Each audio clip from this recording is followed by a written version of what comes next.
Brother మేము ఎన్నికల commission దగ్గర పోయాము, స్పష్టంగా వారి ముందు ఆధారాలతో సహా పెట్టాము. డబుల్ ఓట్లు ఎన్ని ఉన్నాయి, ఎంతమందికి ఎన్నెన్ని ఓట్లు ఉన్నాయి, చివరికి అభ్యర్థి కాంగ్రెస్ అభ్యర్థి యొక్క సొంత తమ్ముడు ఆయనకే 3 ఓట్లు ఉన్నాయన్నది కూడా ఆధారాలతో సహా ఇచ్చాం. ఇక మీరు అడగాల్సింది ప్రశ్న ఎలక్షన్ కమిషన్ మమ్మల్ని కాదు.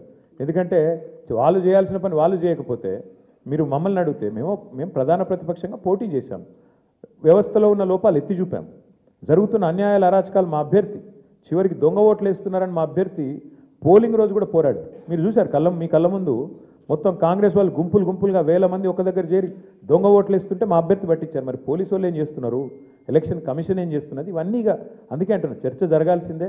ఏ రకంగా అధికార యంత్రాంగం పనిచేసింది, ఏ రకంగా ఎలక్షన్ కమిషన్ పనిచేసింది, ఇవన్నీ మీ ముందున్నాయి. సరే ఇప్పుడు నేను ఓటమికి నేను సాకులు వెతకట్లేదు, నేను వాస్తవాలు మీ ముందు పెడుతున్నాను. ఎలక్షన్ ముందు పెట్టాను, ఎలక్షన్ తర్వాత చెప్తున్నాను. ఏదేమైనప్పటికీ మేము మాత్రం డెఫినెట్గా ప్రజల్లో ఉంటాము, ప్రజలతోనే ఉంటాము. ప్రజాక్షేత్రంలో ప్రజల సమస్యలే ప్రధాన ఇతివృత్తంగా ముందుకు పోతాం, ప్రజల కోసం పోరాడుతూనే ఉంటాం, ముందుకు పోతూనే ఉంటాం. Thank you.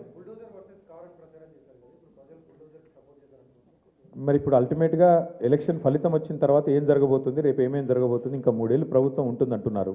సో మరి ఆ 3 ఏళ్ళు ఏం జరగబోతుంది చూద్దాం.